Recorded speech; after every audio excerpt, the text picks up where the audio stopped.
Benyamin Netanyahu selaku Perdana Menteri Israel, bergegas mencari tempat berlindung setelah rudal menghantam kediaman di Keisaria. Perlawanan Islam di Lebanon memperluas wilayah operasinya hingga mencakup pemukiman baru, termasuk Keisaria atau Kisaria, area yang diduduki tempat Perdana Menteri Pendudukan Israel Benyamin Netanyahu tinggal.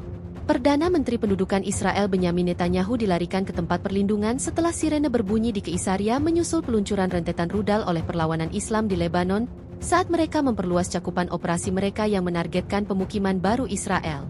Menurut Walla, situs web berita Israel yang melaporkan insiden tersebut, Netanyahu berada di kediamannya di Kisaria yang diduduki ketika sirene berbunyi, mendorongnya untuk mencari perlindungan.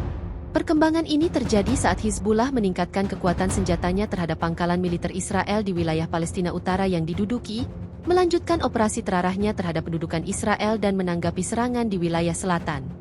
Hal ini dilakukan untuk mendukung Gaza dan perlawanannya, serta untuk membela Lebanon dan rakyatnya terhadap agresi brutal pendudukan Israel terhadap kota-kota, desa-desa, dan warga sipil.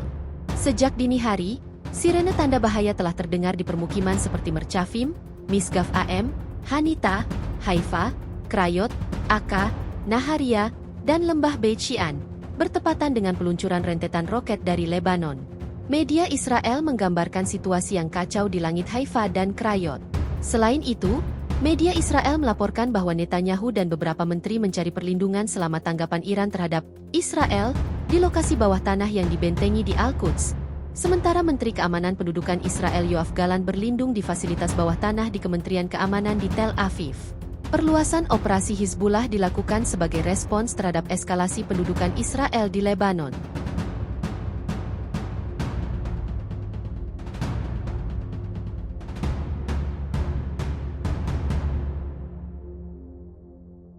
Download Tribun X sekarang, menghadirkan lokal menjadi Indonesia.